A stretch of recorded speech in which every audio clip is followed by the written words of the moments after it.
Baik, Bapak dan Ibu yang saya hormati, Assalamualaikum warahmatullahi wabarakatuh. Waalaikumsalam warahmatullahi wabarakatuh. Alhamdulillahilladzi hadana li hadza wa ma kunna linahtadiya laula an hadanallah. Asyhadu an la ilaha illallah wahdahu la syarikalah wa asyhadu anna Muhammadan abduhu wa rasuluh la nabiyya ba'da. Bapak-bapak dan Ibu yang saya hormati, beberapa waktu yang lalu Pak Iramadi pernah menyarankan melihat dialog-dialog kita yang kita lakukan, yang mulai dari yang senior sampai kepada yang muda, mulai dari isu surau, masalah budaya, masalah ekonomi, dan kemudian masalah anak-anak muda kita sendiri.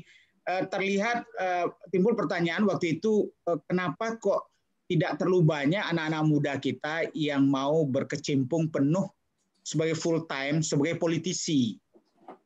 Nah, padahal kita tahu sejarah orang Minang ini dari dulu dia memang adalah politisi karena kita dibesarkan dalam suasana di mana dialog, perdebatan, dan menggunakan kata-kata dan bernegosiasi itu menjadi DNA orang Minang.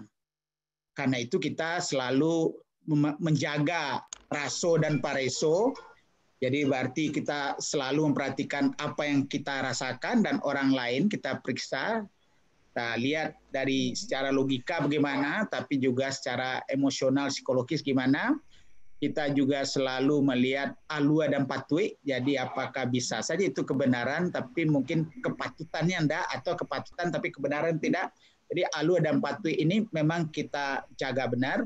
Dan kita selalu memakai kata nanampe, ba'a bicara ke orang lebih senior, bang tuo, ba'a kepada orang yang lebih gadang sekitar dari awak, ba'a semua gadang sampai yang belia ketek. Dan semuanya ini membuat orang Minang sebenarnya sangat canggih sebagai politisi dan juga diplomat. Nah, karena itulah tidak aneh kalau pada waktu perjuangan kemerdekaan Indonesia, orang Minang di mana-mana. Karena modalnya luar biasa, dibangun di keluarga, di rumah gadang, kemudian di Sasuku ya, dan kemudian di Nagari, dan itu baik surau, baik institusi apapun sudah termasuk Lapau ini yang tidak kalah canggihnya sebagai tempat berlatih, membuat orang Minang survive dan menjadi sangat menonjol. Bukan karena kita memaksa-maksa, tapi orang lain melihat kehadiran orang Minang adalah penyejuk, mampu memberikan solusi, dan selalu humble di dalam bagaimana cara berhubungan dengan orang lain. Lalu dikatakan kalau pengen merantau, bulia ibu cari, jadi orang-orang sesuku cari, bapak cari, yaitu orang Induk Bako, tapi Induk Samang cari dahulu. Jadi yang paling penting adalah orang-orang yang akan membantu penyesuaian kita di rantau, ketimbang orang-orang sesuku atau orang-orang Induk Bakowa. Nah, kemudian kalau Makato meranda-randa, ya bayangkan tuh, Makato meranda-randa. Kalau menyawi di bawah-bawah. Jadi kalau kita mencari rezeki, jangan sampai memotong rezeki orang lain, jangan sampai kita langsung menjadi kompetitor yang akan mengganggu keharmonisan di tempat kita merantau. Jadi dengan semua itu, dimanapun orang Minang punya potensi.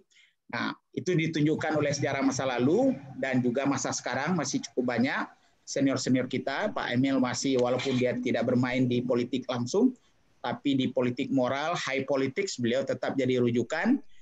Kita punya Bang Fahmi nanti yang akan merangkum berbagai dialog kita, dia tetap, dan regenerasi Bang Fahmi dengan Bu Fahira yang mungkin bisa bergabung dengan kita. Dan kemudian Aris Ramli, ya banyak sekali tokoh-tokoh kita yang tetap menunjukkan bahwa regenerasi itu jalan, tapi agak cemas kita kenapa yang muda-muda ke depan ini bagaimana positioningnya.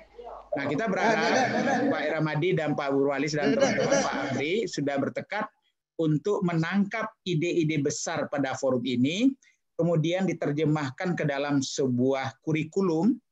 Kurikulum ini nanti yang akan ditawarkan kepada generasi-generasi muda Minang yang sedang berpikir-pikir untuk masuk ke politik atau sudah masuk politik atau masih ragu-ragu.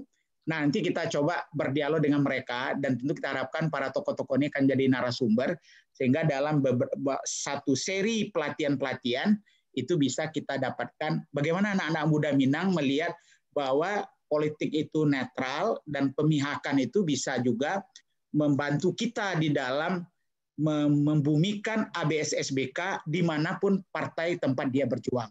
Wah, dia kultur dan adat ini menjadi vital, tapi agama adalah tuntunan, dan itu bisa dibawa bernegara dimanapun partai yang dia anut. Nah, kalau ini dilakukan, rasanya orang-orang Minang bisa menjadi jembatan. Begitu ada perbedaan antar partai, begitu ada perbedaan antar generasi.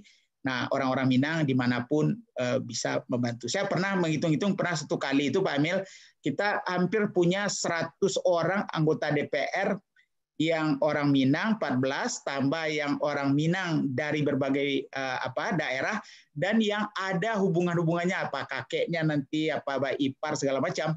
Jadi bayangkan, hampir 1/4, 1/5 dari anggota DPR itu ada hubungannya. Kalau kita buat kaukus Minang, sebetulnya sudah sangat kokoh. Nah, bisakah acara kita ini bisa dialirkan nanti kepada langkah-langkah konkret yang sudah difikirkan oleh beberapa teman-teman itu?